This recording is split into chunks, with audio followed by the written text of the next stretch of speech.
आज हज के खुतबे में पूरी उम्मत मुसलमा को किस तरह की हदायत दी गई। कश्मीर के अंदर फिर से एहतजाज शुरू हो गया जबकि इमरान खान साहब डट गए। किस जज की बेटी ने किसको कत्ल किया, ये कौन सा नया मास खुला है और पाकिस्तान अमेरिका से बाहर हो गया। आज के गोरखधंधा में इस पर बात करेंगे। अस्सलाम वालेकुम, आप देख रहे हैं गोरखधंधा। अबरार कुरैशी आपसे मुखातिब हूँ। हज एक बहुत बड़ा फरीज़ा और लाखों लोग जो हैं वो फरीज़ा हज की अदायगी के लिए जमा हुए हैं। आज मस्जिद निमरा में हज का जो है वो खुतबा दिया गया और उस खुतबे के जो अहम सियाक व सबाक थे वो ज़रूरी है कि आपके सामने रखे जाएं। कुदरत का ये कानून है और हज एक बहुत बड़ा अहम फरीज़ा है। इस हज के अंदर जाने से लोगों को जहाँ पे रोका भी गया उसके ऊपर तो हमने बात की, लेकिन इमाम ने आज हज का खुतबा देते हुए क्या कहा कि अल्लाह के बंदों में तुम्हें अल्लाह से डरने की ताकीद और उसकी इताअत पर पुरजोर तौर पर आमादा करता हूँ और मैं इसी से इब्तिदा करता हूँ जो भलाई है। लोगों मेरी बातें सुन लो, मुझे कुछ खबर नहीं कि मैं तुमसे इस क़यामगाह में इस साल के बाद फिर कभी मुलाकात कर सकूँगा या नहीं।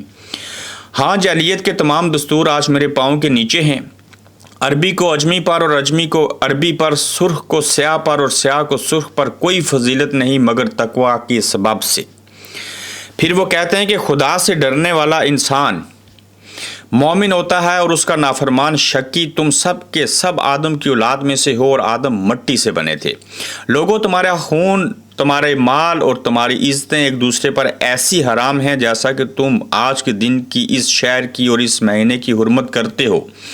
देखो, अनकरीब तुम्हें खुदा के सामने हाजिर होना है और तुमसे तुम्हारे अमाल की बाबत सवाल फरमाएगा। खबरदार मेरे बाद गुमराह न बन जाना कि एक दूसरे की गर्दनें काटते रहो। जालियत के कत्लों के तमाम झगड़े में मलिया मेट करता हूँ। पहला खून जो बातिल किया जाता है वो रबिया बिन हारिस अब्दुल मुतलिब के बेटे का है और जिसके बेटे आमर को बनु हजील ने कत्ल कर दिया था। अगर किसी के पास अमानत हो तो वो उसके मालिक को अदा कर दे और अगर सूद हो तो वो मौकूफ़ कर दिया गया है। हाँ, तुम्हारा सरमाया मिल जाएगा, ना तुम जुल्म करो और ना तुम पर जुल्म किया जाएगा। इसके बहुत लंबा खुतबा है लेकिन इसके अंदर जो ताकीद की गई वो ये है कि आपस में प्यार मोहब्बत से रहो, गीबत नहीं करो, हसद से पाक रहो। मुसलमान जो हैं वो एक जिस्म की मानद हैं, उनको एक दूसरे के साथ अच्छे से रहना चाहिए। मैं तुम में एक चीज़ छोड़ता हूँ, अगर तुमने उसको मजबूती से पकड़ लिया तो गुमराह ना होंगे। वो क्या चीज़ है? किताब अल्लाह और सुन्नत रसूल। कहा गया कि अल्लाह और उसके रसूल की अताअत करो, आपस में भाइयों की तरह रहो। फ़लस्तीन के अंदर जो मुसलमान भाई हैं उनके लिए भी दुआ करो और आपस में प्यार और मोहब्बत से रहो। मुजरम अपने जुर्म का आप ज़िम्मेदार है, बाप के जुर्म का बेटा ज़िम्मेदार नहीं और बेटे के जुर्म का बाप ज़िम्मेदार नहीं। अगर कटी हुई नाक का कोई हबशी भी तुम्हारा अमीर हो और वो तुमको खुदा की किताब के मुताबिक ले चले तो उसकी अताअत और फरमाबरदारी करो। लोगों, ना तो मेरे बाद कोई नबी है और ना कोई जदीद उम्मत पैदा होने वाली है। खूब सुन लो कि अपने परवरदिगार की इबादत करो और पंचगाना नमाज अदा करो। साल भर में एक महीना रमज़ान के रोज़े रखो। खाना खुदा का हज बजा लाओ। तो ये बड़ा अहम खुतबा था। इसके कुछ सियाक बाग रखे और नबी करीम सल्लल्लाहु अलैहि वसल्लम ने जो अपना खुतबा हज्जुल विदा दिया था उसके अल्फाज हैं। कुछ जदीद दौर के इन तकाज़ों के मुताबिक जो है वो ताकीद की गई और मुसलमानों को कहा गया कि आप ख़यानत नहीं करें, जालियत से बाहर निकलें, सूद से बाज रहने की ताकीद की गई। तो हज का जो खुतबा था ये बड़ा मनी खेज था। अब आ जाते हैं आज की जो छोटी छोटी सियासी और करंट अफेयर की खबरें हैं। उसमें कश्मीर में एहतजाज का एक नया सिलसिला शुरू हुआ है और ये क्यों हुआ? 5 रोज़ कबल चारबियाड़ सदनूती में एक सियाहती मेला लगा। उस मेले में कश्मीर की खूबसूरती को प्रमोट करना मकसूद था। वहाँ फ़ाहिम रब्बानी के कारकुनान ने कश्मीर बनेगा पाकिस्तान के नारे लगाए। वहीं मौजूद अलायदगी पसंदों ने कश्मीर बनेगा खुद मुख्तार के नारे लगाए। फिर वो सब आपस में गुत्थम गुत्था हुए, मार पीट हुई। देखा गया कि फ़ाहिम रब्बानी के कारकुनानों ने کا جو تھے ہاتھوں میں پستول وغیرہ لیے سرعام لڑائی کے دوران پھر رہے تھے. پھر وہاں موجود علیحدگی پسند قوم پرست نوجوانوں کو گرفتار کر لیا گیا اور یوں ان نوجوانوں سمیت جو لوگ پہلے سے عوامی تحریک کے دوران گرفتار تھے سب کی رہائی کے لیے ایک تحریک شروع ہو گئی ہے. اور اب مطالبات یہ ہیں کہ تمام اسیران کو رہا کیا جائے، وگرنہ کوٹلی کی سرزمین پر اس وقت جو لوگ موجود ہیں وہ مظفر آباد کا رخ کریں گے. تو یہ ساری صورتحال ہے اور پھر سے ہوا دی جا رہی ہے. اور یہ لوگ جو ہیں وہ یہ بھی جذباتی ہیں، جو ریاست ہے اپنے حصے کا کام نہیں کر رہی، اور دیکھتے ہیں کہ جو قید ہیں ان کی رہائی ہو سکے گی یا نہیں ہوگی. مگر آزاد کشمیر پھر سے احتجاج اور جلسے جلوسوں کی زد میں آ گیا.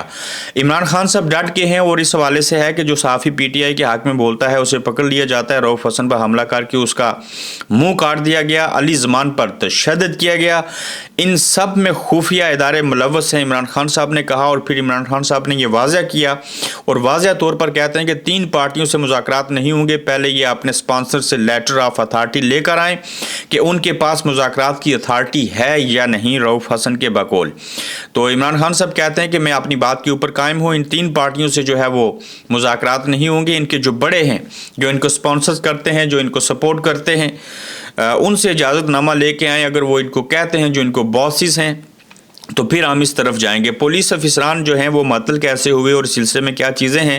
لاہور ہائی کورٹ نے پی ٹی آئی رہنما شہباز گل کے بھائی کو بازیاب نہ کرنے کے خلاف درخواست پر تحریری فیصلہ جاری کر دیا، جس میں آئی جی پنجاب کو ایس پی ماڈل ٹاؤن اور اے ایس پی کو معطل کرنے کا حکم دیا گیا. عدالت کی جانب سے لاہور ہائی کورٹ نے شہباز گل کے بھائی غلام شبیر کو بازیاب نہ کرنے کے خلاف درخواست کا تحریری فیصلہ جو ہے وہ جاری کر دیا. اور جسٹس امجد رفیق نے 2 صفحات پر مشتمل تحریری فیصلہ جاری کیا اور تحریری فیصلے کے مطابق آئی جی سینئر پولیس افیسر کو مغوی کی بازیابی کے لیے تعینات کرے. اور عدالت نے 10 جون کو اغوا ہونے والے کی بازیابی کا حکم دیا ہے. اے ایس پی مغوی کی بازیابی کے لیے عدالت کو مطمئن نہ کر سکے اور عدالتی حکم پر ایس پی اخلاق نے پیش ہو کر عدالت کے سامنے سرد مہری کا مظاہرہ کیا.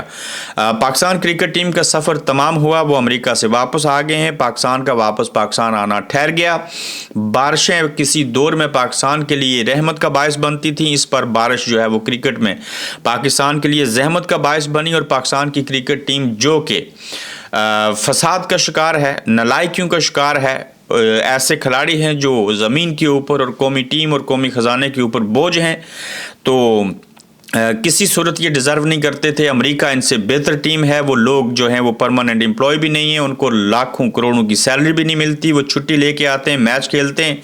تمام اتنے ہی میچز پاکستان ٹیم کو بھی ملے جتنے باقی ٹیموں کو ملے تھے. تو پھر کیوں ہم یہ کہیں آئرلینڈ جو ہے وہ ہرا امریکہ کو، جو کہ نہ ہو سکا، میچ ہی نہ ہوا، پوائنٹ ملا اور سپر 8 میں امریکہ پہنچ گیا. پھر پاکستان جو ہے وہ آئرلینڈ کو ہراتا بڑے مارجن سے، تو پھر اس نے پہنچنا تھا. تو بڑی بڑی ٹیمیں جو ہیں وہ زمین بوس ہو گئی ہیں. انگلینڈ یقیناً پہنچ جائے گا، لیکن نیوزی لینڈ جیسی ٹیم باہر نکل گئی، سری لنکا جیسی ٹیم باہر نکل گئی. افغانستان کی ٹیم کو میں داد دیتا ہوں جنہوں نے بہت اچھے طریقے سے کرکٹ کھیلی. اور پاکستان کرکٹ ٹیم جو ہے وہ واپس آ رہی ہے. اور یقیناً اور کچھ کریں نہ کریں، کیپٹن کو تبدیل کریں. اور چند کھلاڑی ہیں جن کو ٹیم میں نہیں ہونا چاہیے. افتخار احمد ہیں، اس کے بعد معین خان کے بیٹے ہیں اعظم خان، اور اس کے ساتھ شاداب خان. ان کو ریٹائرمنٹ لے لینی چاہیے اور گھر چلے جانا چاہیے. ایک خبر آ رہی ہے کہ جج کی بیٹی نے جو ہے وہ 2 قتل کیے ہیں اور یہ سارا پروپیگنڈا ہے. اور جو نئے جج لاہور ہائی کورٹ والے تعینات ہونے لگے، ان کے حوالے سے یہ چیزیں بیان کی گئی ہیں کہ ان کی بیٹی نے اسلام آباد جاتے ہوئے پتہ نہیں کس کو وہاں پہ ریسٹورنٹ کے باہر اپنی سرکاری گاڑی کے نیچے کچل دیا تھا. ان خبروں کے اوپر بالکل آپ نے توجہ نہیں دینی، چونکہ ان جج صاحب نے انصاف کرنا ہے، ساری چیزوں کو بہتر کرنا ہے. تو لہٰذا جج صاحب کی بیٹی کے اوپر 2 قتل کرنے کے الزامات عائد کیے جا رہے ہیں اور یہ کوشش کی جا رہی ہے کہ جج صاحب کو بدنام کریں. چونکہ آپ تو کوئی ویڈیو نہیں مل سکی، ان کی کوئی آڈیو نہیں آ سکی، وہ بلیک میل نہیں ہو سکے، وہ ان کی باتیں نہیں مان رہے. تو ایسے عالم میں اب یہ کوشش جاری ہے کہ جج صاحب کی بیٹی کے اوپر 2 قتل ڈال دیے جائیں تاکہ اس کے اوپر ایف آئی آر ہو. ایف آئی آر ہونے کے بعد جج صاحب بیٹی کا کیس کو وجہ بنا کے بلیک میل ہو جائیں सच को छोड़ दें और झूठ को अपना लें और ताकतवरों के शिकंजे में आ जाएं। Chief justice Lahore high court ने खुशखबरी सुना दी और वो कहते हैं कि इस्टेब्लिशमेंट की मुदाखलत जल्द ख़त्म होगी और मुकाबला दलेरी से करना है chief justice Lahore high court. तो जब जज ऐसे कहना शुरू हो जाएंगे इस्टेब्लिशमेंट की मुदाखलत ख़त्म करेंगे, मैं और बाकी जजेस आज़ाद होंगे, हम इनको ऐसा नहीं करने देंगे, तो फिर याद रखिए कि उस मुल्क के अंदर जहाँ अदलिया ठीक हो जाए, सिर्फ इंसाफ हो जाए और कुछ भी आपको करने की ज़रूरत नहीं महसूस होती। तो देखते हैं कि ये जज ब्लैकमेल होंगे इनके हाथों माजी की तरह, या जज अवामी हमायत से खड़े हो जाएंगे, डट जाएंगे और ताकतवरों को और मिलिट्री इस्टेब्लिशमेंट को अदलिया के अंदर, सियासत के अंदर और ये खिलवाड़ पैदा करने के अंदर जो मुदाखलत करते हैं उससे बाज रख पाएंगे। अपना ख्याल रखिएगा, अपना फीडबैक दीजिएगा, जल्द आपसे दोबारा मुलाकात होगी। आप देख रहे हैं गोरखधंधा अब्रार कुरैशी के साथ।